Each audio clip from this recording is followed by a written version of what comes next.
ஆண்டவராகிய இயேசு கிறிஸ்துவின் நாமத்தில் இந்த மாலை வேத பாடத்தில் இணைந்திருக்கிறவர்களை வாழ்த்துவதில் மகிழ்ச்சி அடைகிறேன். இந்த வேத பாடத்தையும் கர்த்தர் ஆசீர்வாதமாக்கி கொடுக்கும்படி நாம் இணைந்து ஜெபிப்போம். இரக்கத்தில் ஐஸ்வர்யமுள்ள கர்த்தாவே, உம்முடைய கரத்திலிருந்து இந்த நாளை பெற்றோம். இந்த மாலை நேரம் நீர் எங்களுக்கு இலவசமாய் கொடுத்த நேரம். இந்த ஆசீர்வாதத்தை நாங்கள் உம்முடைய வார்த்தையிலிருந்து தியானிக்கும்படியாக நீர் கொடுத்த கிருபைக்காக நன்றி சொல்லுகிறோம். பரிசுத்த ஆவியானவராகிய தேவன் நம்முடைய வார்த்தையை எங்களுக்கு ஆசீர்வாதமாக்கி கொடுக்க ஜெபிக்கிறோம். நம்முடைய கிருபை எங்களை மறைத்து கொள்ள வேண்டும் என்று ஜெபிக்கிறோம்.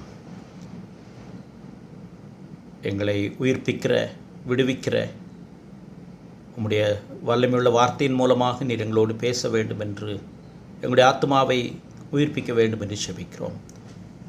நேரில் இணைந்திருக்கிறவர்களையும் தொடர்ந்து கேட்கிறவர்களையும் நீர் ஆசீர்வதியும். அவருடைய குடும்பங்களையும் தேவைகளையும் நீர் சந்திக்க வேண்டும் என்று ஜெபிக்கிறோம். கர்த்தரும் இரட்சகருமான இயேசு கிறிஸ்துவின் பரிசுத்தமுள்ள நாமத்தில் பணிவோடு கேட்கிறோம், ஜீவனுள்ள கர்த்தாவே, ஆமேன். கிறிஸ்துவுக்குள் பிரியமானவர்களே, இந்த மாலை வேத பாடத்தினுடைய தலைப்பு ஆண்டவராகிய இயேசு கிறிஸ்து தம்முடைய முதலாம் அற்புதத்தை ஏன் கானாவூர் கல்யாணத்திலே செய்தார் என்பதாகும். அதாவது, ஏன் தம்முடைய முதலாம் அற்புதத்தை வேறு வகையிலே கிறிஸ்து செய்யாமல் கானாவூர் கல்யாணத்திலே செய்தார் என்பது தான் இந்த மாலை வேத பாடத்தினுடைய தலைப்பு. The topic of this evening is again from the book of John under the title topic, why the first ever miracle was performed at the wedding of Cana. He could have used other opportunities to perform his miracle, but why did he chose to do that on the occasion of the wedding at Cana? ஆண்டவராகிய இயேசு கிறிஸ்து வேறு வகைகளிலே, வேறு இடங்களிலே தம்முடைய அற்புதத்தை, முதலாம் அற்புதத்தை செய்திருக்க முடியும். ஏன் அவர் வனாந்தரத்திலே சோதிக்கப்படும் போது இந்த கல்லுகளை அப்பங்களாக்கும் என்று சாத்தான் அவரிடத்திலே சொன்னபோது, மனுஷன் அப்பத்தினாலே மாத்திரமல்ல என்று ஏன் சொன்னார்? அப்பொழுது கல்லுகளை அப்பங்களாக்கி அவர் சாத்தானுக்கு முன்பாக தன்னுடைய மகத்துவத்தை வெளிப்படுத்தி இருக்கலாம். ஆனால் அதை கடந்து கானாவூர் கல்யாணத்திலே அவர் தம்முடைய முதலாம் அற்புதத்தை செய்ததற்கான பின்னணி, அதிலிருந்து நாம் படிக்க வேண்டிய பாடங்களை இந்த மாலையிலே நாம் தியானிக்க இருக்கிறோம். கானாவூர் கல்யாணத்தினுடைய சம்பவம் நம்ம எல்லாருக்கும் தெரிந்தது தான். சிறு வயதிலிருந்து ஞாயிறு பள்ளி பிள்ளைகள் முதல் பெரியோர் வரை யோவான் 2ஆம் அதிகாரம் என்று சொன்னவுடனே கானாவூர் கல்யாணத்திலே ஆண்டவராகிய இயேசு கிறிஸ்து எப்படி தண்ணீரை திராட்சரசமாக மாற்றினார் என்ற சம்பவத்தை மனப்பாடமாக சொல்லுவார்கள், சுவாரஸ்யமாக கூட சொல்லுவார்கள். இது ருசி மிகுந்த திராட்சரசம் என்ற ஒரு படலமும், திருமணம், கல்யாணம் என்ற ஒரு மகிழ்ச்சியான ஒரு சம்பவம் இருக்கிறபடியினாலே இதை சுலபமாக மனிதர் மனப்பாடம் செய்து தியானிப்பார்கள். ஏன் கிறிஸ்தவர்கள் அல்லாதவர்கள் கூட இந்த பகுதியை ஒருவேளை அறிந்திருப்பார்கள். ஆனால் இந்த மாலையிலே நாம் ஏன் அந்த அற்புதத்தை, தம்முடைய முதலாம் அற்புதத்தை கானாவூர் கல்யாணத்திலே செய்தார் என்று பார்க்க இருக்கிறோம். யோவான் 2ஆம் அதிகாரம் 11ஆம் வசனத்தில் இப்படி படிக்கிறோம், இவ்விதமாக இயேசு இந்த முதலாம் அற்புதத்தை கலிலேயாவில் உள்ள கானா ஊரிலே செய்து தம்முடைய மகிமையை வெளிப்படுத்தினார். அவருடைய சீஷர்கள் அவரிடத்தில் விசுவாசம் வைத்தார்கள் என்பதாக படிக்கிறோம். யோவான் சுவிசேஷத்தினுடைய 2 பாடங்களை ஏற்கனவே நாம் படித்திருக்கிறோம். அதாவது, ஆதியிலே வார்த்தை இருந்தது, அந்த வார்த்தை என்றால் என்ன என்பதை ஒரு வேத பாடமாக படித்தோம். மாத்திரமல்ல, யோவான் சுவிசேஷத்தில் மற்ற 3 சுவிசேஷத்தில் சொல்லப்பட்டிராத வித்தியாசமாக 7 அற்புதங்கள் மாத்திரம் குறிப்பிடப்பட்டிருக்கிறது. அந்த 7 அற்புதங்கள் யோவான் சுவிசேஷத்தினுடைய மொத்த செய்தியினுடைய வடிவமாக எப்படி இருந்தது என்பதை கடந்த முறை நாம் படித்திருக்கிறோம். தொடர்ந்து யோவான் சுவிசேஷத்திலிருந்து இந்த பாடத்தை படிப்பது ஆசீர்வாதமானது. அந்த அடிப்படையில் இந்த கானாவூர் கல்யாணத்தினுடைய முதலாம் அற்புதத்தின் அவசியம், அதனுடைய முக்கியத்துவம், நாம் அதிலே படிக்கிற பாடங்கள் என்னவென்று பார்க்க யோவான் 2ஆம் அதிகாரத்திற்கு நம்முடைய வேத புஸ்தகத்தை திருப்பிக் கொள்வோம். யோவான் 2ஆம் அதிகாரம் நமக்கு எப்படி ஆரம்பிக்கிறது என்றால், 3ஆம் நாளிலே என்று ஆரம்பிக்கிறது. இது வேத வல்லுநர்கள் 1ஆம் அதிகாரத்திலே சொல்லப்பட்ட அடிப்படையில் 2 நாட்கள் கழித்து 3ஆம் நாள் என்று சொல்லுகிறார்கள். அதற்கு ஒரு கணக்கு சொல்லுகிறார்கள். ஆனால் பெரும்பாலான வேத வல்லுநர்கள் 3ஆம் நாளிலே என்று யோவான் ஆரம்பிப்பது, அவர் மொத்தமாக திடீரென்று அப்படி ஆரம்பிப்பதற்கு காரணம், ஆண்டவராகிய இயேசு கிறிஸ்துவின் உயிர்த்தெழுதலினுடைய முக்கியத்துவத்தினுடைய அடிப்படையிலே அவர் ஆரம்பிக்கிறார் என்று சொல்லுகிறார்கள். அதற்கு காரணம் இருக்கிறது. இதை இப்படி நாம் விளங்கிக் கொள்ளலாம். பழைய ஏற்பாடு கிறிஸ்து இந்த உலகத்திலே வருவதற்கு முன்பதாக எழுதப்பட்டது. மேசியா வருவார், அவர் எப்படி மனிதனாக அடிமையின் ரூபம் எடுத்து வருவார், அவர் எப்படி பாடுபட போகிறார், சிலுவையில் அறையப்பட போகிறார், பழைய ஏற்பாட்டிலே சொல்லப்பட்ட பலிகள் எப்படி அவரை சுட்டி காண்பிக்கிறது, பண்டிகைகள் எப்படி அவரை சுட்டி காண்பிக்கிறது, தீர்க்கதரிசிகள் அவருடைய பிறப்பை பற்றியும் அவருடைய வாழ்க்கை பற்றியும் அவருடைய மரணம் உயிர்த்தெழுதலை பற்றியும் பல கோணங்களிலே தங்களுடைய கோணங்களிலே ஆவியானுடைய ஏவுதலால் எழுதி வைத்திருக்கிறார்கள். குறிப்பாக 53ஆம் அதிகாரத்தை நாம் படிக்கும்போது அவருடைய சிலுவையின் பாடுகள், மரணம், உயிர்த்தெழுதலை பற்றிய பகுதியாக அது இருக்கிறது. ஆனால் யூதர்கள், பழைய ஏற்பாட்டை நம்புகிற யூதர்கள், பழைய ஏற்பாட்டில் உள்ள மேசியாவை எதிர்பார்க்கிற யூதர்கள், புதிய ஏற்பாட்டிலே சொல்லப்பட்ட இயேசுதான் அந்த மேசியா, இயேசுதான் அந்த கிறிஸ்து என்று ஏற்றுக்கொள்வது கிடையாது. ஆகவே அவர்கள் புதிய ஏற்பாடு என்று எதையுமே ஏற்றுக்கொள்வது கிடையாது. அவர்களுக்கு இருக்கிற ஒரே வேதம் நாம் சொல்லுகிறோமே அந்த பழைய ஏற்பாடு தான். அவர்களுக்கு பழைய ஏற்பாடு புதிய ஏற்பாடு என்ற வித்தியாசம் கிடையாது. புதிய ஏற்பாட்டிலே சொல்லப்பட்ட இயேசு, அதுவும் சிலுவையில் அறையப்பட்ட சாபத்தின் சின்னமாகிய சிலுவையில் மரித்தவர் எப்படி மேசியாவாக இருக்க முடியும்? அவர் ரோம சாம்ராஜ்யத்திலிருந்து நம்மை விடுவிக்கக்கூடிய அரசியல் தலைவராகத்தான், அரசியல் மீட்பராகத்தான் இருக்க வேண்டும் என்று அவர்கள் எதிர்பார்த்திருந்த சமயத்தில் இயேசு கிறிஸ்து பாடுபடுகிற தாசராக, சிலுவையில் அறையப்படுகிறவராக தம்மை ஒப்பு கொடுக்க வந்த பொழுது அவர்கள் அவரை உதாசீனப்படுத்தி தள்ளிவிட்டார்கள். ஆனால் ஆண்டவர் மரித்து அடக்கம் பண்ணப்பட்டு உயிர் செழுந்ததை தரிசித்த அப்போஸ்தலர்கள், அவருடைய சீஷர்கள், ஸ்திரீகள் எல்லாரும் அவர்களை பற்றிய சம்பவமும் அதை தொடர்ந்து வருகிற சத்தியம்தான் புதிய ஏற்பாட்டை ஆக்கிரமித்திருக்கிறது. அப்போ யோவான் அல்லாவிட்டால் புதிய ஏற்பாட்டு ஆக்கியோன்கள் எல்லாமே, சுவிசேஷங்களானாலும் அப்போஸ்தலர் நடபடிகளானாலும் பவுல் எழுதின நிருபங்களானாலும் மற்ற நிருபங்களானாலும் கிறிஸ்து உயிர்த்தெழுந்ததற்கு பிறகு எழுதப்பட்டது. ஆகவே யோவான் 3ஆம் நாளிலே என்று ஆரம்பிக்கும் போது நிச்சயமாக அவர் 3ஆம் நாள் என்பதை உயிர்ச்செழுதலின் மகத்துவத்தோடு இணைத்துத்தான் ஆரம்பித்திருப்பார் என்பதில் சந்தேகம் கிடையாது. ஒருவேளை ஆண்டவர் உயிர்த்தெழுதலுக்கு முன்பதாக 3ஆம் நாளிலே என்று அவர் எழுதியிருக்க நேரிட்டிருக்குமானால் 1ஆம் அதிகாரத்தோடு சம்பந்தப்பட்ட நிகழ்வுகளாக இருக்கலாம், அதோடு தொடர்புடையதாக நேரடியாக எழுதியிருக்கலாம், இந்த சம்பவம் நடந்ததற்கு பிறகு என்று ஆரம்பித்திருக்கலாம். ஆனால் அவர் 3ஆம் நாளிலே என்று ஆரம்பிப்பது ஆண்டவர் உயிர்த்தெழுந்ததற்கு பிறகு தன்னுடைய சுவிசேஷத்தை எழுதியிருக்கிறபடியினாலே உயிர்த்தெழுதலின் அந்த வல்லமையை, மகத்துவத்தை உணர்த்தும் வண்ணமாக 3ஆம் நாளிலே என்று ஆரம்பிக்கிறதை நாம் பார்க்கிறோம். அதற்கு காரணமும் இருக்கிறது. யூதர்கள் நாம் 3ஆம் நாள் என்று சொல்லுகிற செவ்வாய்க்கிழமை தான் திருமணங்களை வைத்திருக்கிறார்கள் பெரும்பாலும், அல்லது புதன்கிழமை என்று வைத்துக்கொள்ளலாம். இந்த 2 நாட்களிலே வைப்பார்கள். நம்முடைய கலாச்சாரத்தில் செவ்வாய் வெறுவாய் என்று சொல்லி திருமணம் வைக்க மாட்டார்கள் பெரும்பாலும். கிறிஸ்தவர்கள் கூட அப்படி இருக்கிறார்கள். ஆனால் யூதர்கள் 3ஆம் நாளிலே திருமணத்தை வைப்பதற்கு காரணம் ஆதியாகமம் 1ஆம் அதிகாரத்திலே அது இருக்கிறது, கொடுக்கப்பட்டிருக்கிறது. அதாவது எலோகிம் என்கிற தேவன் வானத்தையும் பூமியும் அண்ட சராசரங்களையும் படைக்கும்போது கிரமமாக இந்த உலகத்தை படைக்கிறார், அண்ட சராசரங்களை படைக்கிறார்.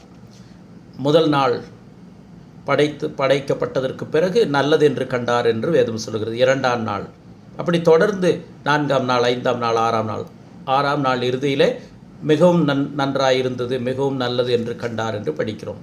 ஆனால் 3ஆம் நாளிலே மாத்திரம் ஆண்டவர் பூமியை, ஜலத்திலிருந்து பூமியை பிரித்து வெட்டாந்தரையை உருவாக்கின போது 3ஆம் நாளிலே மாத்திரம் 2 முறை அது நல்லது என்று கண்டார் என்று வேதத்திலே நாம் படிக்கிறோம். ஆதியாகமம் 1ஆம் அதிகாரம் 10ஆம் வசனத்திலிருந்து 13ஆம் வசனம் வரைக்கும் 3ஆம் நாளிலே எப்படி இந்த உலகத்தை படைத்தார், அல்ல வெட்டாந்தரையை படைத்தார், வெட்டாந்தரையிலே புல்லையும் விதையை முளைக்கும் பூண்டுகளையும் கனிகளை தரும் விருட்சங்களையும் கனி விருட்சங்களையும் எப்படி முளைப்பிக்க கடவுது என்று சொன்னார் என்று இருக்கிறது.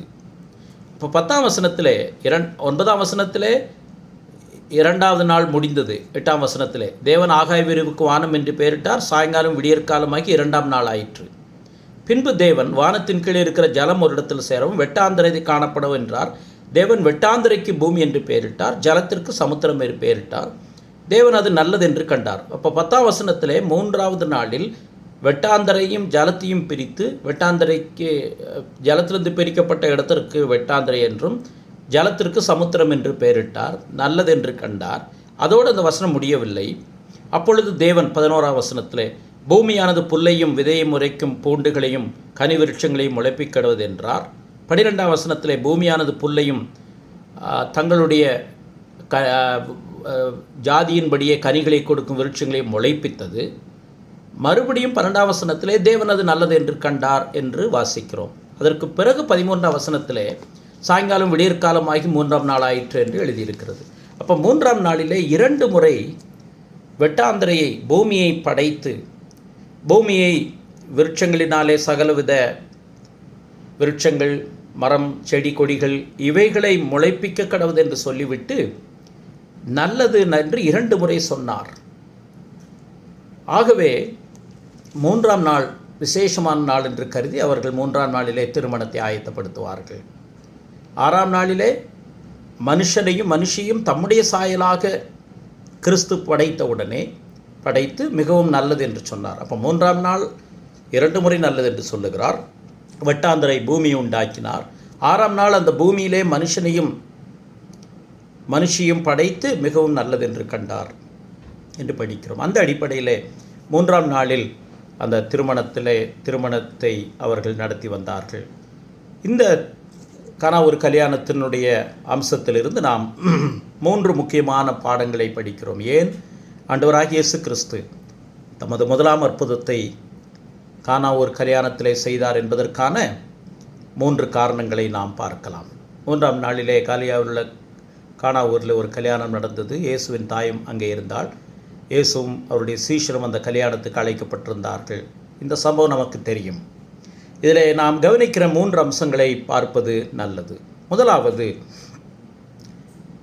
சிருஷ்டிப்பினுடைய மகத்துவத்தோடு தொடர்புடையது திருமணம், கல்யாணம் என்பதனாலே ஆண்டவராகிய இயேசு கிறிஸ்து தம்முடைய முதலாம் அற்புதத்தை கானாவூரிலே நிறைவேற்றினார், செய்தார் என்பதாக நாம் பார்க்கலாம்.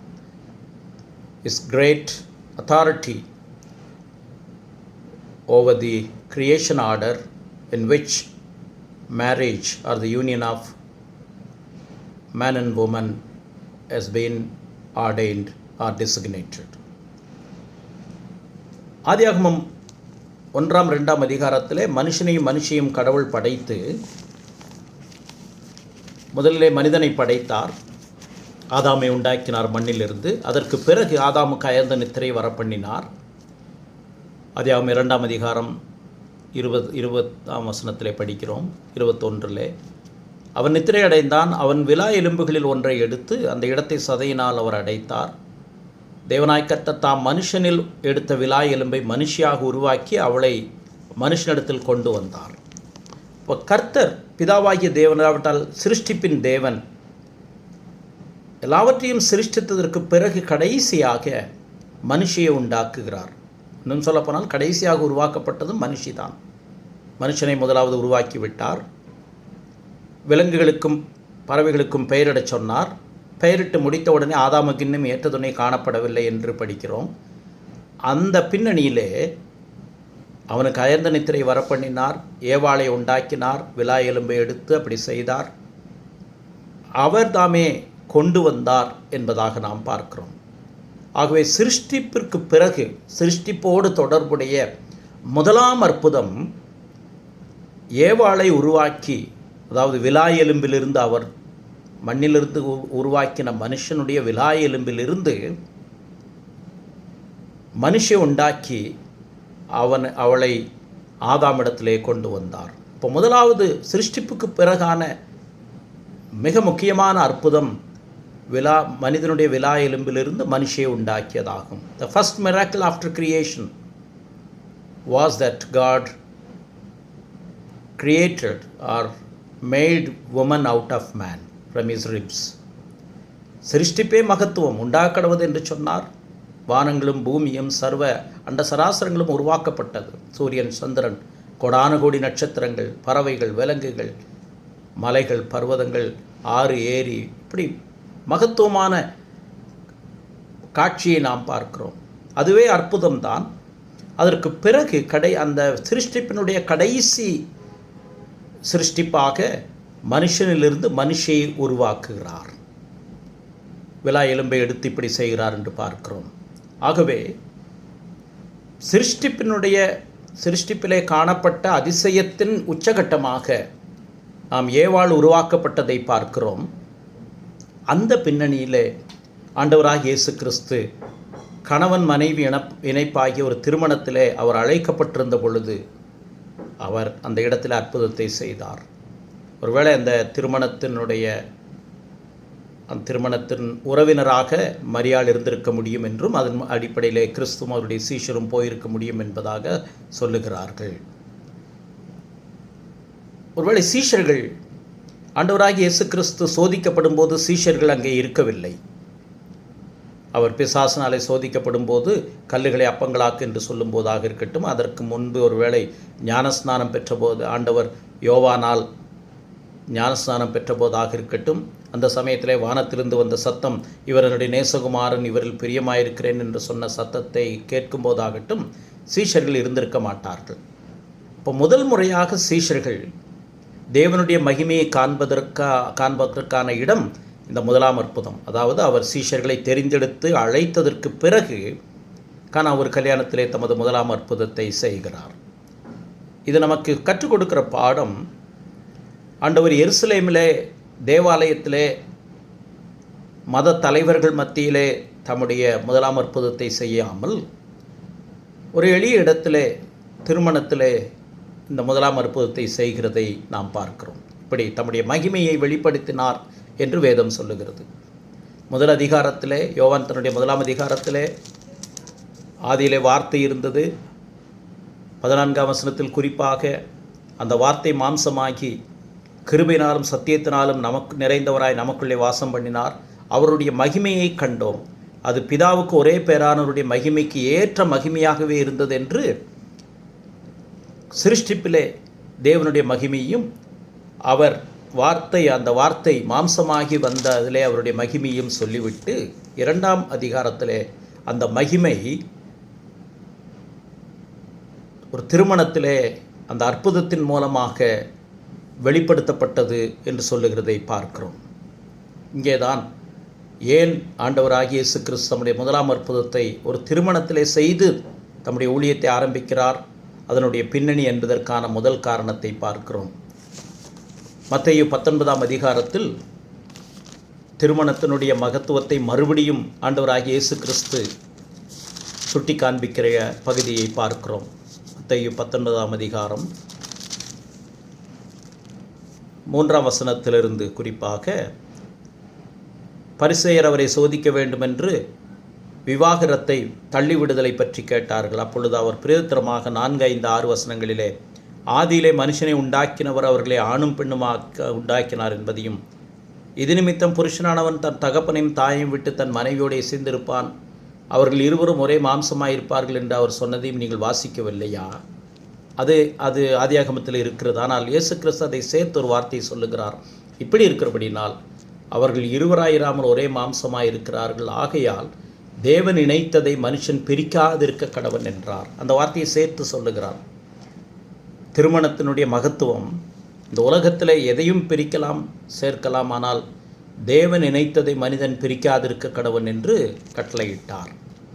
ஏன் தேவன் இணைத்ததை மனிதன் பிரிக்கக்கூடாது என்பதாக நாம் பார்க்கிறோம் என்றால், அதற்கு அப்போஸ்தலனாகிய பவுல் எபேசிலே சபையை பற்றி சொல்லும்போது, சபைக்கும் கிறிஸ்துவுக்குமான உறவு கணவன் மனைவியோக்கான இடையிலான உறவினுடைய சாராம்சம் அதோடு தொடர்புடையது என்று சொல்லி இந்த ரகசியம் பெரியது என்று சொல்லுகிறார். அதாவது எபேசியர் 5ஆம் அதிகாரத்தில் ஆதியாகமத்திலே சொல்லப்பட்டது, ஆண்டவராகிய இயேசு கிறிஸ்து மத்தேயிலே சொன்ன வார்த்தை, இது நிமித்தம் மனுஷன் தன் தகப்பனையும் தன் தாயை விட்டு தன் மனைவியுடன் இசைந்து இருவரும் ஒரே மாம்சமாயிருப்பார்கள். இந்த ரகசியம் பெரியது. நான் கிறிஸ்துவை பற்றியும் சபையை பற்றியும் சொல்லுகிறேன். கிறிஸ்துவுக்கும் சபைக்கும் உள்ள உறவு. கிறிஸ்து தலை, சபையினுடைய தலை. அவர் சபைக்காக தம்முடைய இரத்தத்தை சிந்தினார். பாவத்திலே உழன்று நம்பிக்கை இழந்து காணியாட்சிக்கு புறம்பாயிருந்த மக்கள் ஆண்டவராகிய இயேசு கிறிஸ்துவின் கல்வாரி மரணத்தினாலே, அவர் சிலுவிலே சிந்தின இரத்தத்தினாலே மனம் திரும்பி அவரை விசுவாசிக்கும் போது ஜீவனாகிய தலையாகிய அவருக்குள் இணைக்கப்பட்டு சரீரமாக இருக்கிறார்கள். இந்த இணைப்பு, இந்த ரகசியம் பெரியது. நான் கிறிஸ்துவை பற்றியும் சபையை பற்றியும் சொல்லுகிறேன். கிறிஸ்து மணவாளன், சபை மணவாட்டி. அந்த அடிப்படையிலே இந்த ரகசியம், இந்த அழைப்பு இருக்கிறது என்பதை சுட்டி காண்பிக்கிறார். ஆகவே இது உன்னதமான அடையாளமாய் இருக்கிறபடியினால் அதிலே எப்படி ஆதாமிலிருந்து ஏவாள் சிருஷ்டிக்கப்பட்ட மிகப்பெரிய அற்புதங்களிலும் உச்சமான அற்புதம் நிகழ்த்தப்பட்டதோ, அதை தொடர்ந்து தேவன் நினைத்ததை மனிதன் பிரிக்காதிருக்க கடவன் என்று கிறிஸ்து கட்டளையிட்ட பிரகாரமோ, அதை தொடர்ந்து இந்த இணைப்பு கிறிஸ்துவுக்கும் அவருடைய சபைக்கும் உள்ள உறவு என்ற அடிப்படையிலேயோ சொல்லப்பட்டதை நாம் வைத்து நாம் சொல்லுகிறோம். கடவுளுடைய மகத்துவம், அவருடைய சிருஷ்டிப்பின் மகத்துவம் இதில் இருக்கிறபடியினாலே இயேசு கிறிஸ்து வேறு எந்த இடத்திலும் தமது முதலாம் அற்புதத்தை ஆரம்பிக்காமல் கானாவூர் கல்யாணத்திலே ஆரம்பித்ததாக நாம் பார்க்கிறோம். இரண்டாவது, ஏன் ஆண்டவராகிய இயேசு கிறிஸ்து கானாவூர் கல்யாணத்திலே தமது முதலாம் அற்புதத்தை ஆரம்பித்தார் என்பதற்கான இரண்டாவது காரணம், பழைய ஏற்பாட்டில் திராட்சரசம் திருமணம் என்பது மேசியாவினுடைய வருகைக்கான அடையாளமாக பல கோணங்களில் சித்தரிக்கப்பட்டிருக்கிறது. The second reason why Christ performed his first ever miracle at the wedding of Cana is this. In the Old Testament, wine and joyful activities and the wedding symbolize the ushering in of the ministry of the Messiah, Lord Jesus Christ. கிறிஸ்துவனுடைய மேசிய பணி, இந்த உடன்படிக்கையின் பணியானது திராட்சரசத்தோடும் அதனுடைய மகிழ்ச்சியோடும் மாத்திரமல்ல, திருமணம் என்கிற உறவோடும் கல்யாணம் என்கிற அமைப்போடும் தொடர்புடையது என்பதைத்தான் பழைய ஏற்பாடு சொல்லி இருக்கிறது, நமக்கு காண்பிக்கிறது. The beginning of the ministry of the Messiah. அப்போ முதல் அற்புதத்தை அவர் கானாவூரில் செய்தவுடனே மேசியா வந்து விட்டார். நாம் எதிர்பார்த்து கொண்டிருந்த மேசியா வந்து விட்டார். அவர் இவர்தான்.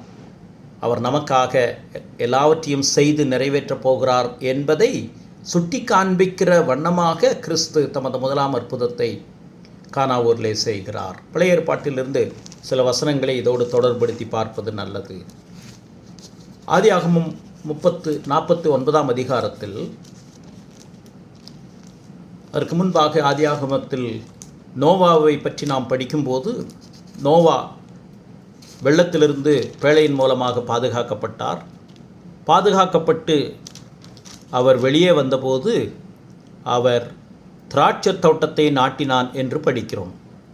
9 அதிகாரத்தில் அவர் வெளியே வந்ததற்கு பிறகு நோவா பயிரிடுகிறவனாகி திராட்சை தோட்டத்தை நாட்டினான். அதிலேயே அவர் ஒரு பாவம் செய்தார் என்பதாக பார்க்கிறோம். ஆனால் திராட்சை தோட்டம், திராட்சை ரசம், வயன் என்று சொல்லுகிறோமே, அது இன்றைக்கு அது வயன் என்று சொல்லுவது ஏதோ நம்மை அடிமைப்படுத்துகிற, அல்லாவிட்டால் நம்மை வெறிக்க பண்ணுகிற பானம் அல்ல. அது அவர்களுடைய இயல்பாக, அவர்களுடைய அன்றாட வழக்கமாக இருந்தது. இப்போ நோவா பேழையிலிருந்து தப்பி உலகம் முழுவதும் அழிக்கப்பட்ட நிலைமையில் பேழையிலிருந்து வெளியே வந்தவுடனே திராட்சரசம் பயிரிடுகிறான். திராட்சரசம் என்பது, திராட்சை பயிர், திராட்சரசம் என்பது மகிழ்ச்சியினுடைய அடையாளம், வெற்றியினுடைய அடையாளம், விடுதலையினுடைய அடையாளம். நோவா அப்படி செய்தான் என்று பார்க்கிறோம். யாக்கோபு தன்னுடைய 12 குமாரர்களை ஆசீர்வதித்த பொழுது 12 பேருக்கும் வித்தியாசமான வகையிலே அவர் ஆசீர்வாதம் கூறுகிறார். அதிலே யூதாவுக்கு கூறின ஆசீர்வாதத்திலே மேசியாவை பற்றி சொல்லுகிறதை பார்க்கிறோம். நமக்கு தெரியும் மேசியா யூதா வம்சத்திலிருந்து வருகிறார் என்பது நமக்கு தெரியும். அந்த அடிப்படையில் யூதாவை ஆசீர்வதிக்கும் போது அவர் சொன்ன வார்த்தை 49ஆம் அதிகாரம் 9, 10, 11 வசனம், 10, 11, 12, 12 வசனங்கள். யூதா பாலசிங்கம், சமாதான கர்த்தர் வருமளவும் செங்கோல் யூதாவை விட்டு நீங்குவதுமில்லை, நியாயப்பிரமாணிக்கன் அவன் பாதங்களை விட்டு ஒழிவதுமில்லை.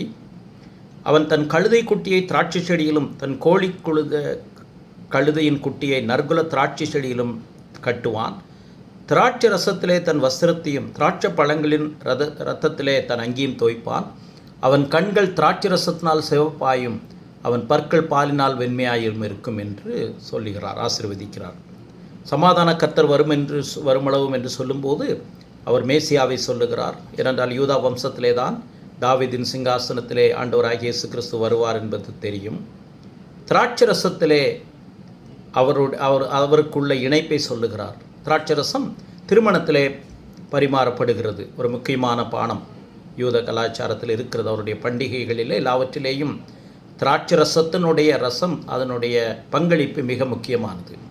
இப்போ யூதாவை ஆசீர்வதிக்கும் போது யாக்கோபு சொல்லுகிறார், நற்குல திராட்சை செடி திராட்சை ரசம் இவைகளினாலே ஆசீர்வதிக்கப்படுகிற நன்மை அடைகிற மனிதன் யூதா, அவனுடைய சந்ததி என்று சொல்லுகிறான். அப்படி என்றால் ஆண்டவராகிய இயேசு கிறிஸ்துவினுடைய மேசியா வருகையினுடைய ஒரு சாரம்சம் திராட்சை ரசத்தோடு, அதனுடைய மகிழ்ச்சியோடு, அதனுடைய ஆசீர்வாதத்தோடு தொடர்புடையது என்பதாக இருக்கிறது. அந்த தொடர்பைத்தான் நாம் ஏற்கனவே நோவாவினுடைய நோவா பேழையிலிருந்து வந்தபோது செய்த முதல் பணியிலிருந்து பார்க்கிறோம்.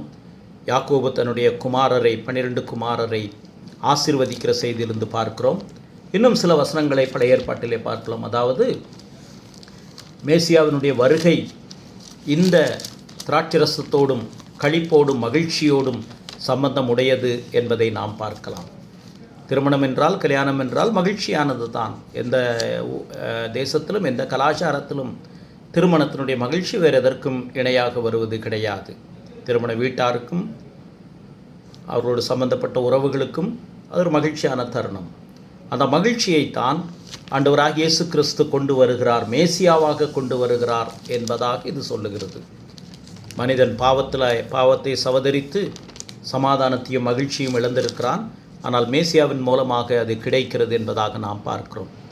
ஏசாயா 25ஆம் அதிகாரம் 6வது வசனம்.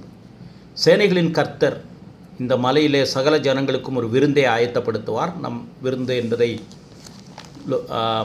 யோவான் 2ஆம் அதிகாரத்திலே அந்த கல்யாண விருந்திலே திராட்சரசம் குறைவுபட்டது என்பதாக நாம் படிக்கிறோம். அவர் விருந்தை ஆயத்தப்படுத்துவார். அது கொழுமையான பதார்த்தங்களும் பழமையான திராட்சரசமும் ஊனும் நினமும் உள்ள பதார்த்தங்களும் தெளிந்த பழமையான திராட்சரசமும் நிறைந்த விருந்தாயிருக்கும். அவர் மரணத்தை ஜெயமாக விழுங்குவார். கர்த்தருடைய தேவன் எல்லா முகங்களிலும் இருந்து கண்ணீரை துடைத்து தமது ஜனத்தின் நிந்தையை பூமியில் இராதபடிக்கு முற்றிலும் நீக்கி விடுவார். அவரே நம்முடைய தேவன். இவருக்காக நாம் காத்திருந்தோம். இவர் நம்மை ரட்சிப்பார். இவர் கர்த்தர். இவருக்காக காத்திருந்தோம். இவருடைய ரட்சிப்பினால் மகிழ்ந்து களி கூறுவோம் என்று சொல்லப்படும். முதலாம் அற்புதத்திலே மகிழ்ச்சியைத்தான் நாம் பார்க்கிறோம். மகிழ்ச்சியினுடைய உச்சகட்டத்தை பார்க்கிறோம். அது விருந்து, கல்யாண விருந்து. அதிலே திராட்சரசம் பரிமாறப்படுகிறது. திராட்சரசம் என்பது மகிழ்ச்சியினுடைய, களிப்பினுடைய, உச்சத்தினுடைய அடையாளம். அந்த அடிப்படையிலே ஆண்டவராகிய இயேசு கிறிஸ்து மேசியாவாக வந்துவிட்டார் என்பதை உறுதிப்படுத்தும் வண்ணமாக தமது முதலாம் அற்புதத்தை இப்படி கானா ஊரிலே செய்கிறதை நாம் பார்க்கிறோம்.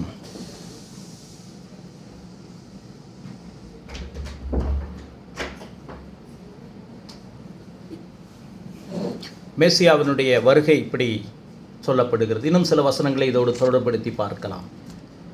ஏசாயா தீர்க்கதரிசியின் புஸ்தகம் 62ஆம் அதிகாரம் 4-5 வசனங்கள்.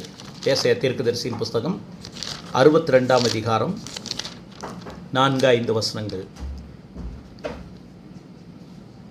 நீ இனி கைவிடப்பட்டவள் எண்ணப்படாமலும் உன் தேசம் இனி பாழான தேசம் எண்ணப்படாமலும் நீ எப்சிபா என்றும் உன் தேசம் பியூலா என்றும் சொல்லப்படும். கர்த்தர் உன்மேல் பிரியமாயிருக்கிறார். உன் தேசம் வாழ்க்கைப்படும்.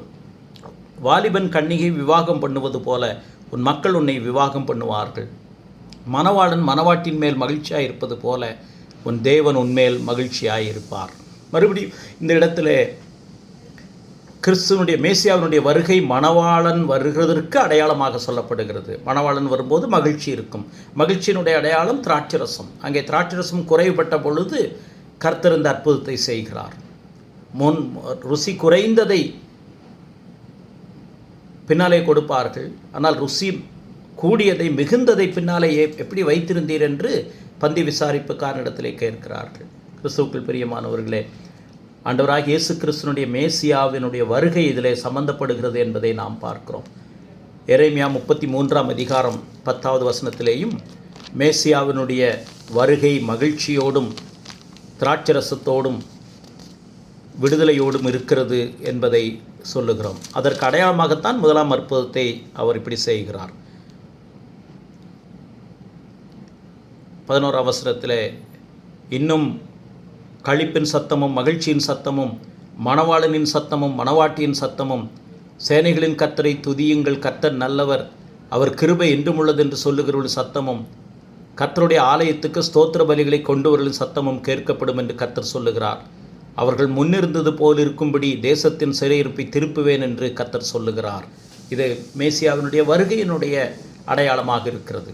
இப்படி தெளிவாக நாம் மேசியாவினுடைய வருகைக்கும் மகிழ்ச்சிக்கும் களிப்புக்கும் உள்ள தொடர்பையும், அந்த மகிழ்ச்சியும் களிப்பும் திராட்சரசத்தினுடைய விருந்திலே அது சம்பந்தப்படுகிறதையும், திராட்சரசம் திருமணத்தினுடைய மணவாளன் மணவாட்டினுடைய இணைப்பினுடைய ஒரு சம்பந்தமாக நடைபெறுகிறது என்பதையும் நாம் இதிலே பார்க்கிறோம். அதே எரேமியா 31ஆம் அதிகாரம் 12ஆம் வசனத்திலேயும் இந்த ஆசீர்வாதத்தை நாம் படிக்கிறோம். 31:12 அவர்கள் வந்து சியோனின் உச்சியிலே கெம்பீரித்து கர்த்தர் அருளும் கோதுமை, திராட்சரசம், எண்ணெய், ஆட்டுக்குட்டிகள், கன்றுக்குட்டிகள் என்பவைகளாகி இந்த நன்மைகளுக்காக ஓடி வருவார்கள். அவருடைய ஆத்மா நீர்ப்பாய்ச்சலான தோட்டம் போல் இருக்கும். இனி அவர்கள் தோய்ந்து போவதில்லை. அவரின் ஆத்மாவை பூரிப்பாக்குவேன். என் ஜனங்கள் நான் அளிக்கும் நன்மையினால் திருப்தி ஆவார்கள் என்று கர்த்தர் சொல்லுகிறார். இப்படி திரும்ப திரும்ப நாம் பழைய ஏற்பாட்டினுடைய தீர்க்க தரிசனங்களிலே, மேசியாவை பற்றிய தீர்க்க தரிசனங்களிலே மகிழ்ச்சியையும் அதோடு தொடர்புடைய ஆனந்த களிப்பையும் திராட்சரசத்தினுடைய பங்கையும், இந்த திராட்சரசம் மகிழ்ச்சி இவைகளோடு சம்பந்தப்பட்ட மணவாளன் மணவாட்டியினுடைய இணைப்பையும் தொடர்பு படிக்கிறோம். ஆகவே நம்முடைய ஆண்டவராய் இயேசு கிறிஸ்து ஏன் கானா ஒரு கல்யாணத்திலே தமது அற்புதத்தை செய்தார் என்று சொன்னால், மேசியா வந்துவிட்டார் என்பதை ஜனங்கள் அறிந்து கொள்ள வேண்டும் என்பதற்காக இந்த அற்புதத்தை அவர் செய்ததை பார்க்கிறோம். யோவான் 2வது முறை கானா ஒரு கல்யாணத்திலே அற்புதம் செய்ததை விவரிக்கிறார். அந்த வார்த்தையை சொல்லுகிறார். 2ஆம் அதிகாரத்திலே அந்த அற்புதம் முடித்து விட்டது. யோவான் குறிப்பிட்ட 2ஆம் அற்புதமாகிய 4ஆம் அதிகாரத்தில், யோவான் 4ஆம் அதிகாரத்தில் அந்த முன்னுரையை எப்படி சொல்லுகிறார் என்று பார்க்கலாம். யோவான் 4ஆம் அதிகாரம் 46ஆம் வசனத்தில், அவர் கலிலேயா இயேசு தாம் தண்ணீரை திராட்சரசமாக்கின கலிலேயாவில் உள்ள கானா ஊருக்கு மறுபடியும் வந்தார். அதனுடைய முக்கியத்துவத்தை வலியுறுத்தும் வண்ணமாக யோவான் 4ஆம் அதிகாரம் 46ஆம் வசனத்திலே அவர் மறுபடியும் கலிலேயாவுக்கு வந்ததை எப்படி சொல்லுகிறார்? வெறும் கலிலேயாவுக்கு வந்தார் என்று சொல்லவில்லை, தாம் தண்ணீரை திராட்சரசமாக்கின கலிலேயாவில் உள்ள கானா ஊருக்கு வந்தார் என்று சொல்லுகிறார். அந்த அளவுக்கு இது முக்கியத்துவம் பெறுகிறது. ஏன் மேசியாவினுடைய வருகையை வலியுறுத்தும் வண்ணமாக யோவான் அப்படி சொல்லுகிறார் என்றால், பழைய ஏற்பாட்டிலே மேசியா வருகையினுடைய அடையாளம் இப்படித்தான் இருக்கும் என்று சொல்லப்பட்டதை நாம் பார்க்கிறோம். அதோடு தொடர்புடையது யோவான் அந்த 2ஆம் அதிகாரத்தில் 6 கச்சாடிகளை வைத்திருந்தார்கள் என்று படிக்கிறோம். அந்த 6 கச்சாடிகள் எதற்காக என்றால், யூதருடைய சுத்திகரிப்பின் முறைமையின்படி 6 கச்சாடிகள் வைக்கப்பட்டிருக்கிறது என்பதாக பார்க்கிறோம். சுத்திகரிப்பு என்பது யூதர்களுக்கு கடவுளுடைய பிரசன்னத்திலே போவதற்கு தங்களை ஆயத்தப்படுத்துவதனுடைய அடையாளம். 6 கச்சாடிகள் என்று சொல்லும்போது ஓரளவிற்கு இன்னும் முழுமை அடையவில்லை என்பதை காண்பிப்பதாக இருக்கலாம். 6 கச்சாடிகள் என்று யோவான் பயன்படுத்தும் போது இன்னும் முழுமையாக முடியாத சுத்திகரிப்பினுடைய அடையாளம். கடவுளுடைய பிரசன்னத்திலே போவதற்கு, அவருடைய அங்கீகாரத்தை பெறுவதற்கு சுத்திகரிப்பு அவசியம். அது யாரை சுட்டி காண்பிக்கிறது என்றால், ஆண்டவராகிய இயேசு கிறிஸ்துவை சுட்டி காண்பிக்கிறது. அந்த திராட்சரசம் அந்த மண் பாண்டங்களை விட, மண் கச்சாடிகளை விட கச்சாடிகளை வைத்திருந்தார்கள். மண் கூட அழுக்காகிவிடும். கச்சாடிகள் என்று சொன்னால் அந்த தண்ணீர் சுத்தமாக இருக்கும். அதிலே தங்களை சுத்திகரித்து கொண்டு விருந்துக்கு போக வேண்டும். ஏனென்றால் அவர்கள் புழுதியிலே நடந்து வந்திருப்பார்கள். பாலஸ்தீன தேசத்தினுடைய புழுதி பயங்கரமானது. நடந்து வந்திருப்பார்கள். தங்களுடைய கால்களை கழுவ வேண்டும். வரும்போது மரித்த சடலங்களை தொட்டிருப்பார்கள். ஏதாவது அஸ்தத்தை தொட்டிருப்பார்கள். அதை கடந்து வந்திருப்பார்கள். ஆகவே தங்களை சுத்திகரித்து கொள்வதற்காக அந்த 6 கச்சாடிகளை வைத்திருந்தார்கள். அந்த கச்சாடியை ஆண்டவர் தண்ணீர் நிரப்புங்கள் என்று சொன்னார். அப்பொழுது அது திராட்சரசமாக மாறினது. இனி அது சுத்திகரிக்கப்பட வேண்டிய அவசியம் கிடையாது. இது நேரடியாக மகிழ்ச்சியை கொண்டு வரக்கூடிய ஆசீர்வாதத்தை இது கட்டளையிடுகிறது. அதை கொண்டு போய் பந்தி விசாரணைக்காட்டிலே கொடுங்கள் என்று சொல்லுகிறார். அது தண்ணீரை மொண்ட அவர்களுக்குத்தான் அது தெரியுமே தவிர அது எப்படி மாறினது என்று தெரியவில்லை. எப்பொழுது மாறினது என்று சொன்னால் தண்ணி ஊற்றும் போது மாறி இருக்குமா என்று யோசித்திருப்பார்கள்.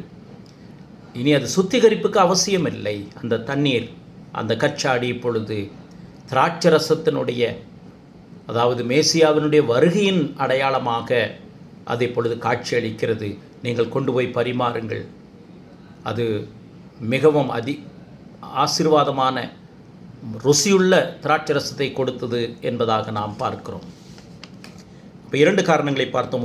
முதலாவது சிருஷ்டிப்பினுடைய மகத்துவத்திலே, சிருஷ்டிப்பினுடைய அதிசயத்திலே அதனுடைய உச்சகட்டமாக திருமணம் இருந்தது என்பதை பிதாவானவர் ஆதியிலே செய்த நிகழ்வின் மூலமாக நிரூபித்தார், சொன்னார்.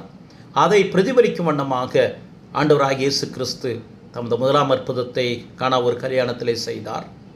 2வது மேசியா வந்துவிட்டார் என்பதற்கான அடையாளம் பழைய ஏற்பாட்டிலே சொல்லப்பட்டபடி திராட்சரசத்தோடும் திருமணத்தோடும் அதோடு இணைந்த மகிழ்ச்சி, ஆறுதல், சமாதானம், உலகம் கொடுக்க முடியாத ஆனந்த களிப்பினாலே வருகிறது என்பதை மேசியாவினுடைய வருகை சுட்டி காண்பிக்கிறது என்பதற்கு அடையாளமாக திருமணத்திலே அவர் ஆரம்பிக்கிறார். ஆண்டவராகிய இயேசு கிறிஸ்து சிலுவிலே சிந்தின இரத்தத்தினாலே பாவ மன்னிப்பை கொடுத்து அவரை விசுவாசிக்கிறவர்கள் உலகம் கொடுக்க முடியாத, எடுத்து போட முடியாத சமாதானத்தையும் மகிழ்ச்சியையும் விடுதலையும் பெறுகிறார்கள். 3வது, ஏன் ஆண்டவராகிய இயேசு கிறிஸ்து கானா ஒரு கல்யாணத்திலே இந்த அற்புதத்தை செய்தார் என்று நாம் கவனித்தோம் என்று சொன்னால், சுய வெறுப்பினுடைய அடையாளமாக அதை அவர் செய்தார் என்று சொல்லலாம். It is a mark of self-denial by which the Lord has performed his first ever miracle at the wedding of Cana. நம்ம ஏற்கனவே கேட்டோம், ஆண்டவராகிய இயேசு கிறிஸ்து சாத்தான் சொன்னபோது வனாந்தரத்திலே அவர் சோதிக்கப்படும் பொழுது உடனடியாக தண்ணீரை திராட்சரசமாக அவர் மாற்றி தம்முடைய மகிமையை வெளிப்படுத்தி இருக்க முடியும். ஆனால் அதை அவர் செய்யாமல்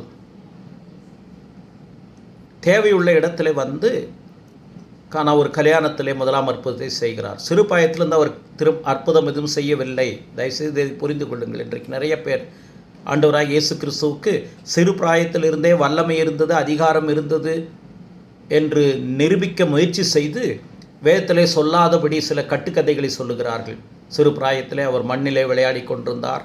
மற்ற பிள்ளைகளும் மண்ணிலே வைத்து குருவியெல்லாம் செய்து கொண்டிருந்தார்கள். இயேசு கிறிஸ்து ஒரு குருவியை மண்ணிலே செய்து அதற்கு சுவாசத்தை கொடுத்து அதை பறக்க விட்டார் என்று கட்டுக்கதைகளை சொல்லுகிறார்கள். வேதம் தெளிவாக சொல்லுகிறது, கானா ஒரு கல்யாணத்திலே ஆண்டவர் செய்த அற்புதம்தான் அவர் செய்த முதலாம் அற்புதம் என்று சொல்லுகிறது. அப்படி என்றால் அதற்கு முன்பு அவர் அற்புதம் செய்யவில்லை. மறுபடியும் சொல்லுகிறேன், வனாந்தரத்திலே கல்லை அப்பமாக்க கேட்டுக்கொள்ளப்பட்ட போது அவர் அதை செய்திருக்கலாம். தாழ குதியும் என்று சொல்ல போது அவர் குதித்திருக்கலாம். குதித்து ஒன்றுமில்லை என்று நிரூபித்திருக்கலாம். சாஷ்டாங்கமாய் விழுந்து சாத்தானை பணிந்து உலகத்தின் சகல ராஜ்யத்தை மகிமையும் அவர் எடுத்திருக்கலாம். ஆனால் அது செய்யவில்லை. காரணம், கல்லுகளை அப்பங்களாக்கல் என்று பிசாசு அவர் சோதனைக்காரன் அவரை சோதித்த பொழுது அவருடைய தேவையை பூர்த்தி செய்வதற்காக அதை சொல்லுகிறான். நீர் பசியாக இருக்கிறீர், 40 நாட்கள் உபவாசம் இருந்திருக்கிறீர், நல்ல தருணம், இப்பொழுது கல்லுகளை நீர் அப்பங்களாக்கி அதை புசிக்கலாமே என்று அவருடைய சுய தேவைக்காக அற்புதத்தை செய்யும்படி சொல்லுகிறார். நான் ஏற்கனவே கடந்த முறை சொல்லியிருக்கிறேன், பாலஸ்தீன தேசத்தில் இருக்கக்கூடிய கற்கள் அப்பங்களை போன்ற வடிவமும் தோற்றமுடையது. ப்ரௌன் கலரில் இருக்கும், ஒருவேளை அந்த வடிவம் இருக்கிறது, நிறம் அப்படியே இருக்கிறது. ஆகவே தான் மத்தேயிலே படிக்கிறோம், அப்பத்தை கேட்டால் கல்லை கொடுப்பானா, அதே தோற்றமுடைய கல்லை தகப்பனை அவனாவது கொடுப்பானா என்று சொல்லுகிற வாதத்தை நாம் மலைப்பிரசங்கத்திலே படித்தோம். அப்படி அவர் தம்முடைய தேவையை பூர்த்தி செய்வதற்காக கல்லுகளை அப்பங்களாக்கவில்லை. மாறாக ஒரு திருமணத்திலே, மகிழ்ச்சியான இடத்திலே, களிப்புள்ள இடத்திலே நெருக்கடியும் தேவையும் வந்தபோது அதை பூர்த்தி செய்வதற்காக தம்முடைய முதலாம் அற்புதத்தை அவர் காணா ஒரு கல்யாணத்திலே செய்கிறார். In the wilderness he could have turned the stones into bread for his own personal needs because he was hungry after 40 days fast. But he began the miracle with the desire, with the aim of helping others who are in need, to liberate the situation, to liberate the people who are in need. மற்றவர்களை ஒருவேளை அவரை பார்த்து சொல்லலாம், உன்னை சிலுவையிலே இருந்த பொழுது கள்வர்கள் அவரை பார்த்து சொன்னார்கள், நீ கிறிஸ்துவானால் கீழே இறங்கி வா, உன்னை ரட்சித்துக்கொள், அதற்கு பிறகு எங்களை ரட்சித்துக்கொள் என்று கேட்கிறார்கள். உன்னையே ரட்சிக்க முடியவில்லை, நீ எப்படி மற்றவர்களை ரட்சிப்பாய் என்று அவர்கள் கேட்டார்கள். கல்லுகளை அப்பங்களாக்கி நீரே சாப்பிட்டு இருக்கலாம், பசியாய் இருந்தீர், 40 நாட்கள் உபவாசம் இருந்தபடியினாலே அப்படிப்பட்ட ஒரு சூழல் இருந்தது. அதை செய்ய முடியாதவர் எப்படி மற்ற காரியங்களை செய்ய முடியும் என்று கேட்பதற்கு வாய்ப்பு இருந்தது. ஆனால் ஆண்டவராகிய இயேசு கிறிஸ்து, நாம் ஏற்கனவே அதை படித்தோம், மனுஷன் அப்பத்தினாலே மாத்திரமல்ல தேவனுடைய வாயிலிருந்து புறப்படுகிற ஒவ்வொரு வார்த்தையினாலும் பிழைப்பான் என்று சொல்லி நாம் படித்தோம். அவர் அந்த பின்னணியிலே தேவையுள்ள இடத்திலே கடவுளுடைய மகத்துவத்தை உணர்த்து வண்ணமாகவும், தாம் மேசியா என்பதை நிரூபிக்கும் வண்ணமாகவும், தாம் எப்படிப்பட்ட மேசியா என்றால் தாம் ஜனங்களை தேடி வந்த மேசியா, ஜனங்களுடைய பாவங்களுக்காக தம்மை ஒப்பு கொடுக்க வந்த மேசியா என்பதை நிரூபிக்கும் வண்ணமாக அவர் என்ன செய்கிறார்? இந்த அற்புதத்தை அவர் செய்கிறதை பார்க்கிறோம். ஒருவேளை மோசே கூட மாறாவின் கசப்பை மாற்றுவதற்கு மரத்துண்டை போட்டு அதை மதுரமாக்க வேண்டியிருந்தது. எலியா கூட உப்பை போட்டு அந்த தண்ணீரை அவன் ருசியாக மாற்ற வேண்டியிருந்தது. ஆனால் ஆண்டவராகிய இயேசு கிறிஸ்து அப்படிப்பட்ட எந்த விதமான முயற்சியும் இன்றி, அவசியமின்றி தண்ணீரை திராட்சரசமாக மாற்றியிருக்கிறார். சுய வெறுப்பின், தம்முடைய சித்தத்தின்படி அல்ல என்பதை நிரூபிக்கும் வண்ணமாக அதை செய்கிறார். அதற்கான வசனத்தை நாம் பார்க்கிறோம். அவருடைய தாய் அவரிடத்தில் திராட்சரசம் இல்லை என்று சொன்னார். அப்பொழுது அவர் சொல்லுகிறார், ஸ்திரியே எனக்கும் உனக்கும் என்ன, என் வேலை இன்னும் வரவில்லை என்று சொன்னார். இந்த வார்த்தை முக்கியமான வார்த்தை. புதிய ஏற்பாட்டிலே குறிப்பாக சுவிசேஷங்களில் ஆண்டவருடைய வேலை என்பது பல இடங்களிலே சொல்லப்படுகிறது. யோவான் 7ஆம் அதிகாரத்திலே ஆண்டவருடைய சகோதரர்கள் சொல்லுகிறார்கள், பண்டிகை ஒரு நல்ல இடம், சரியான நேரம், நீர் அற்புதத்தை செய்தால், வெளியரங்கமாய் செய்தால் எல்லாரும் விசுவாசிப்பார்களே என்று சொன்னார்கள். கூடார பண்டிகைக்கு போனால், அற்புதம் செய்தால் நிறைய ஜனங்கள் வருவார்கள், உலகத்திலிருந்து பல இடங்களிலிருந்து வருவார்கள், அந்த அற்புதம் செய்தால் உம்மை மேசியாவாக ஏற்றுக்கொள்வார்கள் என்று சொன்னபோது அவர் சொன்னார், என் வேலை இன்னும் வரவில்லை, உங்கள் வேலை எப்பொழுதும் ஆயத்தமாக இருக்கிறது என்று சொன்னார். இந்த வேலை என்பது எதை குறிக்கிறது என்று சொன்னால், ஒருவேளை இது மரியாளுக்கு புரிந்திருக்குமாயிருக்கும். ஏனென்றால் ஆண்டவராகிய இயேசு கிறிஸ்து பிறந்த பொழுது மரியாளுக்கு சொல்லப்பட்டது, உன் ஆத்துமாவை ஒரு பட்டயம் ஊடுருவும் என்பதாக சொல்லப்பட்டது. அது சிலுவை என்பதை ஒருவேளை மரியாள் அறிந்திருந்தாலோ தெரியவில்லை. இப்போ கானா ஒரு கல்யாணத்திலே திராட்சரசம் குறைவுபட்ட போது அவர்களுக்கு திராட்சரசம் இல்லை என்று சொன்னபோது ஆண்டவர் என்ன சொன்னார்? என் வேலை இன்னும் வரவில்லை என்று சொன்னார். ஆனால் அதற்கு பிறகு அவர் கெத்சமனே தோட்டத்திலே சொல்லுகிறார், என் வேலை வந்துவிட்டது, இனி நாம் போகலாம் என்று அவரோடு கெத்சமனிலே வந்த சீஷர்களோடு சொன்ன வார்த்தையை நாம் பார்க்கிறோம். என் வேலை வந்துவிட்டது, இனி நான் போக வேண்டும் என்று அவர் சொன்னதை நாம் பார்க்கிறோம். கிறிஸ்துவுக்குள் பிரியமானவர்களே, ஆண்டவர் தம்முடைய வேலை வந்துவிட்டது என்பதை சொல்லுகிற இடம், அந்த இடத்துல என்னுடைய வேலை இன்னும் வரவில்லை என்று சொன்னதாக இருக்கட்டும், பின்பு தம்முடைய வேலை வந்துவிட்டது என்று சொன்னதாக இருக்கட்டும், அது அவர் சிலுவைக்கு சென்ற, அவர் மனிதனுடைய பாவத்திற்காக தம்மைத்தாமே தியாக பலியாக ஒப்புக்கொடுக்கக்கூடிய அந்த நேரத்தை தான் என்னுடைய வேலை என்று திரும்ப திரும்ப சொல்லிக்கொண்டே வந்தார். யோவான் எழுதின சுவிசேஷம் 12ஆம் அதிகாரத்தில் ஆண்டவராகிய இயேசு கிறிஸ்து என்னை மகிமைப்படுத்தும் என்று ஜெபித்த போது ஆண்டவர் சொன்னார், மகிமைப்படுத்துவேன், பிதாவே உமது நாமத்தை மகிமைப்படுத்தும் என்றார். அப்பொழுது மகிமைப்படுத்தினேன், இன்னமும் மகிமைப்படுத்துவேன் என்ற சத்தம் வானத்திலிருந்து உண்டாயிற்று. அப்பொழுது அதற்கு காரணம் ஆண்டவர் சொன்னார், நான் பூமியிலிருந்து உயர்த்தப்பட்டிருக்கும் போது எல்லாரையும் என்னிடத்தில் இழுத்துக்கொள்ளுவேன் என்றார். தாம் இன்ன விதமான மரணமாய் மரிக்கப் போகிறார் என்பதை குறிக்கும்படி இப்படி சொன்னார். இன்னும் கொஞ்ச காலம்தான் நான் உங்களோடே இருப்பேன், அதற்கு பிறகு மனுஷகுமாரன் உயர்த்தப்பட வேண்டும் என்று தம்முடைய வேலையை பற்றி சொல்லுகிறார். தண்ணீரை மரியாள் திராட்சரசம் இல்லை, இங்கே பிரச்சனை இருக்கிறது என்று சொன்னவுடனே கிறிஸ்து சொன்ன வார்த்தை, நான் மகிமைப்படுவதற்கான வேலை இன்னும் வரவில்லை என்று சொன்னார். அந்த மகிமை சிலுவையிலே வெளிப்படுகிற நேரம் என்பதாகத்தான் பார்க்கிறோம். அதற்கு பிறகு அவர் இந்த அற்புதத்தை செய்கிறார். அதாவது இந்த அற்புதம் எதை விளக்குகிறது என்றால், ஆண்டவருடைய மகிமையினுடைய முன் அடையாளமாக, அவர் சிலுவையிலே நிறைவேற்றப் போகிற ரட்சிப்பின் திட்டமாக, அவர் தம்மை தியாக பலியாக முழுமையாக ஊற்றப்போகிறார் என்பதற்கு அடையாளமாக இந்த அற்புதத்தை அவர் செய்கிறார் என்று பார்க்கிறோம். ஜனங்களுடைய தேவையை முன்னிட்டு, நெருக்கடியை முன்னிட்டு, அங்கே நேரிடவிருந்த அவமானத்தினுடைய பயங்கரத்தை முன்னிட்டு ஆண்டவராகிய இயேசு கிறிஸ்து தம்முடைய சீஷர்களுக்கு முன்பாக இந்த அற்புதத்தை செய்கிறார்.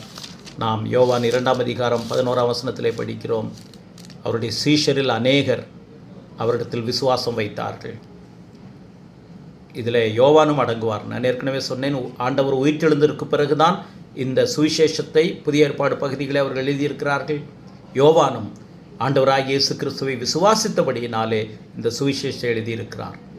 அதற்கு முன்பு அவர்கள் அதை ஒருவேளை பெரும் ஒரு செயலாக பார்த்திருப்பார்கள். மோசேயும் அற்புதம் செய்தார், எலியாவும் செய்தார்.